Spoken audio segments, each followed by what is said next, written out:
On our map today, we can see how the Jordan Valley becomes dry as it moves south toward what is called the Allenby Bridge. Remember that Mary and Joseph are leaving the ancient city called Adam. And this is to where the waters were backed up when the Israelites crossed the river, like we saw yesterday, some 20 miles south of here. And so there was an accumulation, a huge accumulation of water. With the flow of the river, some people say it would have made a wall of about 2 miles long and about 120 feet high. That would have been really impressive for the 3 million or so Israelites that were walking alongside it into the Promised Land. I propose this is the route that Mary and Joseph walked as they moved south toward the city of Jericho, over the plain. Now this would have been about a 25-mile journey for them, and so this would have been a very long day for the family.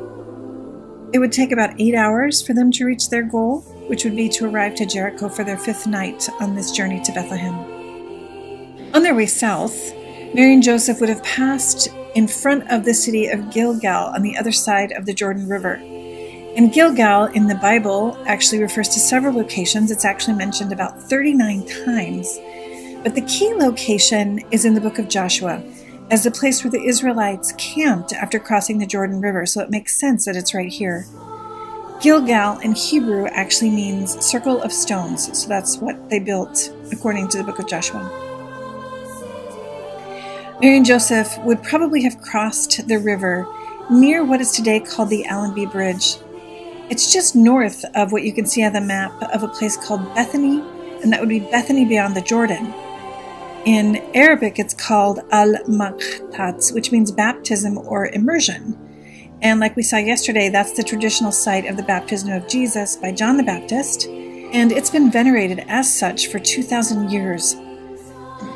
On the eastern side of the Jordan, we also saw a monastery built, which is called Elijah's Hill, marking the place where he was taken up into heaven, and where about 1,400 years ago the Israelites crossed the Jordan. This town of Bethany on the map is clearly not Bethany near Jerusalem, where Jesus went and stayed with Lazarus and his sisters. But some propose that this Bethany, beyond the Jordan, actually means house, bet in Hebrew, of the boat.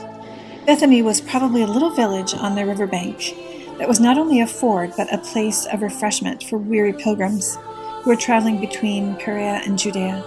And this would have included Mary and Joseph. On our way toward the plains of Jericho, we saw a large herd of sheep by the road. And looking over there, we saw a shepherd who was working with them.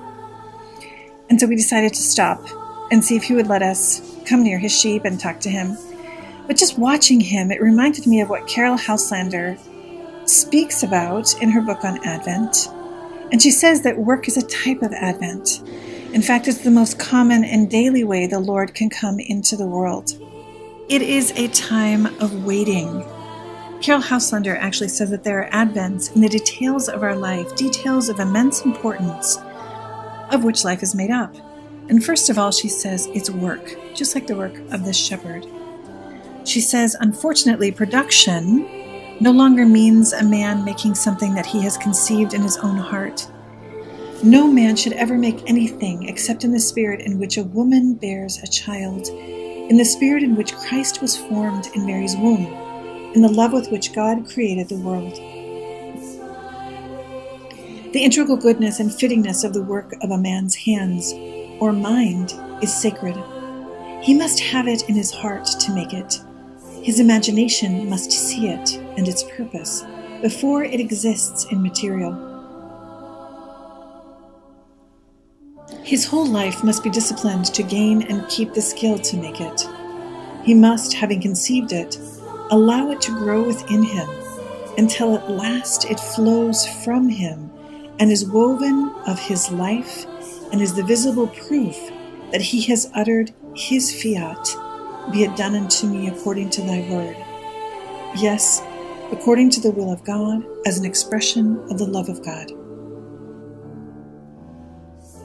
So, it is possible to whisper in wonder and awe, and without irreverence on seeing the finished work, the Word is made flesh. Every work that we do should be a part of the Christ forming in us, which is the meaning of our life. To it we must bring the patience, the self-giving, the time of secrecy, the gradual growth of Advent.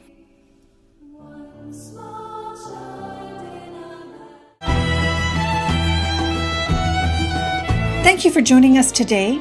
And if you come tomorrow on this path with us to Bethlehem, you'll get to know the Bedouin shepherd Yusuf a little bit more than when we met on the way. God bless you, and we're praying for you from the Holy Land as we walk together to welcome the newborn Lord in Bethlehem.